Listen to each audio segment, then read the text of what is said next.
कि ये फिर से दोबारा वार किया कि हम ऐसे करते हैं कि लोगों को बांट करके वार करते हैं।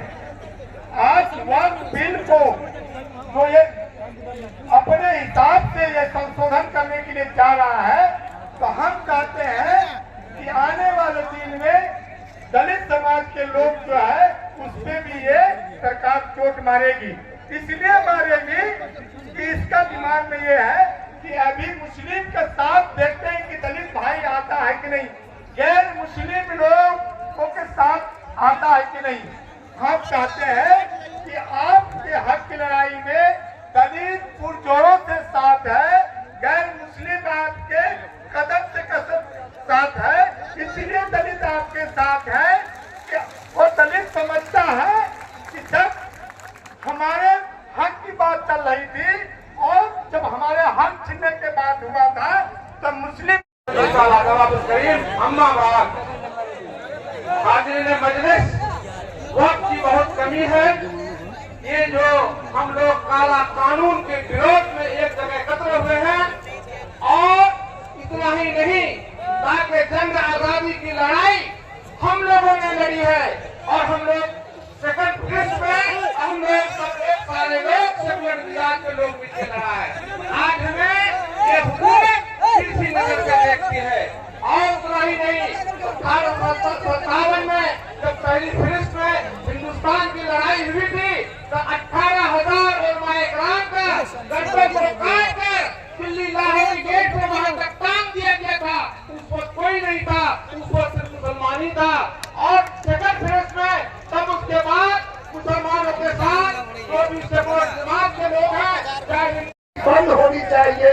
बहुत लोग हैं, उनकी तारीफ भी होगी तो इंशाअल्लाह हमारे आमल को ताकत जरूर मिलेगी।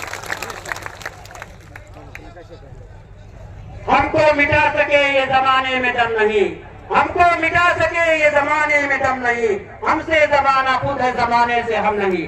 बिना किसी तमहीद के अगले मुकर्रर जनाब मासूम रेजा साहब कांग्रेस लीडर से गुजारिश करूंगा कि सबके को जो भीमराव अम्बेडकर ने जो संविधान बनाया था, चंद लोग उसको एक बिरादरी को, एक कौम मिल्लत को टारगेट किया है।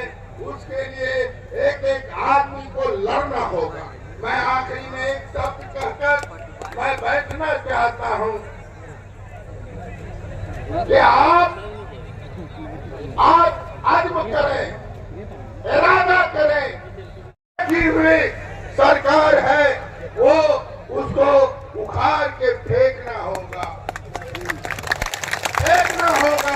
और खासकर सीमांचल को जिन लोगों ने टारगेट किया है, जख्म भी वही देता है, नमक भी वही छिड़कता है, मलहम भी लगाता है।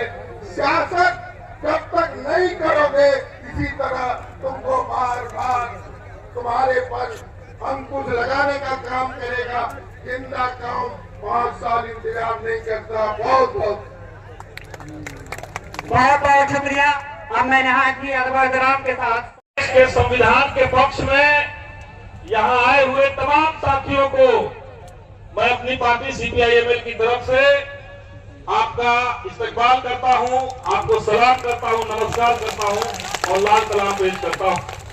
साथियों, ये जो सरकार है, इन्होंने किसानों के बारे में कहा था कि किसानों के फायदे के लिए हम किसान बिल लेकर के आए हैं। मकसद था जमीन छीन करके कॉर्पोरेट को देना। युवाओं को कहा कि पढ़ाई लिखाई अच्छी हो जाएगी, इसलिए न्यू एजुकेशन पॉलिसी लेकर के आए हैं। मकसद था शिक्षा को प्राइवेट कंपनियों को देना। और आज ये लोग कह रहे हैं कि गरीब मुसलमानों के लिए लाए हैं। कोई मकसद मुसलमान नहीं है, मकसद है आपकी जमीन छीन करके। ये मकसद है, इसको याद रखना पड़ेगा। और जिन्हें इस बात का गुमान है कि केवल मुसलमानों की जमीनें छीनी जाएगी, वो भ्रम में है। आज आपकी तो कल सिखों के गुरुद्वारे की जमीनें छीनी जाएगी, जैनों की जमीनें छीनी जाएगी, हिंदुओं का जो तमाम जमीनें हैं, मंदिरों की जमीनें हैं, मठों की जमीनें हैं, इसको छीन ली जाएगी। तो ये जो जमीन खोर सरकार है, इसको सबक सिखाने के लिए आखिरी दम तक हम लोग लड़ेंगे। संसद के अंदर, विधानसभा के अंदर सरकार के इस काले कानून के पक्ष में खड़ा हुए हैं, उसको हिंदुस्तान की जनता माफ नहीं करेगी, इतिहास माफ नहीं करेगी। हम लोग लड़ेंगे, जीतेंगे और इस देश के संविधान की रक्षा करेंगे। इतनी ही बात का करके अपनी बात को खत्म करते हैं। बहुत बहुत शुक्रिया। इंकलाब जिंदाबाद।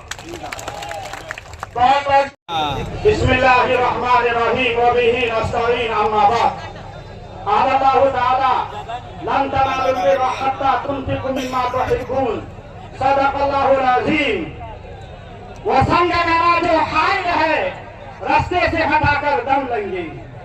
वसंग गाना जो हाइल है रास्ते से हटाकर दम लेंगे। हम राह वफा के रहरो हैं, मंजिल ही पे जाके दम लेंगे। और इंडिया मुस्लिम वक्फ बोर्ड के हिदायत के मुताबिक और इमारत शरिया बिहार, उड़ीसा, झारखंड की क़ियादत और तमाम मिली तंजीमों की सरबराही में ये कॉन्फ्रेंस में आए हुए बुजुर्गों, भाइयों, नौजवान हैं और हम उसके अमीर हैं, हम उसके अमानतदार हैं। अहद पीछे हाथ उठा करके कि हम इसकी हिफाजत करेंगे, इंशाअल्लाह। दूसरा पैगाम छत्री अकादमी की तरफ से और इंडिया मुस्लिम पर्सनल बोर्ड की तरफ से आपको हुक्म आए, उस हुक्म पर लब्बैक कहने के लिए तैयार रहिए। हाथ उठाइए। अगर हमको जरूरत पड़ गई जेल में भरने की, वह हाथ दीजिए। वापस लो, नहीं रहेगा। हम इसी तरह से एहतजाज करते रहेंगे। बैठ जाइए लोगों, हम थोड़ा बहुत हिम्मत पैदा करें। इन्हीं चंद कलिमात के साथ हम अपनी बात को वापस लेते हैं और तमाम लोगों का शुक्रिया अदा करते हैं कि आप लोग यहाँ पर आए। एक मरतबा फिर कहते हैं, चमन मरतबा है या अपने चमन के बागवा हम हैं, लहू देकर इसे सींचा है। इसके और जामा मस्जिद से पाकिस्तान को दुनिया में पहली बार, एक बार नहीं, पहलाम में कश्मीरी ना होते, पहलाम में घोड़ावाला ना होता तो 2000 फोर्स, 2000 लोगों को मुसलमानों ने, कश्मीरी ने बचाया। वहां पर नरेंद्र मोदी की फोर्स नहीं थी। पहलगाम को मोदी मीडिया देख लो। यदि अंतिम परीक्षा मुसलमान का लेना चाहते हो तो ये आजादी थी और लाल चौक से मुसलमानों ने जो कश्मीर का संदेश दिया है, ये दुनिया ने इस बार कह दी। ये हिंदू मुसलमान की लड़ाई नहीं है, ये संविधान और इंसानियत की लड़ाई है। और इंसानियत और संविधान की लड़ाई में इस देश के वजीर हार चुके हैं। अब वक्फ की लड़ाई कोर्ट और हम लोग जीतेंगे।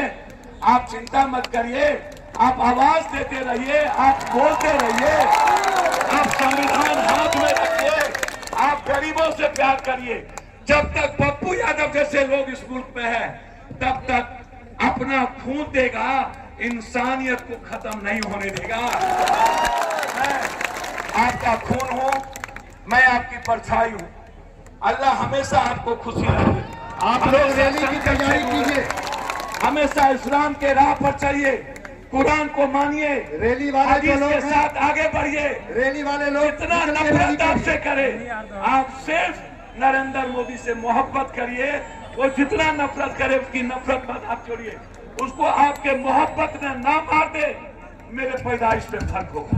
आप बस यही कहना चाहता हूँ। आपको बहुत बहुत इस जमात को, अपने युवाओं को, अपने बुजुर्गों को, गांव में अपनी माँ बहनों को, और जो इतनी बड़ी तादाद में, और सभी इमारत शरीयत जो एक आवाज है पूरे मुल्क का, आज पूरी इमारत शरीयत इस मंच पर, और जो लोग वाहिद सामाजिक लोग हैं, राजनीतिक लोग हैं, बस हमारे संविधान से ऊपर इन्होंने काम किया है। इसलिए जब तक हम संविधान और वक्त की लड़ाई नहीं जीतेंगे, तब तक हमारी आवाज को कोई बंद नहीं कर पाएगा।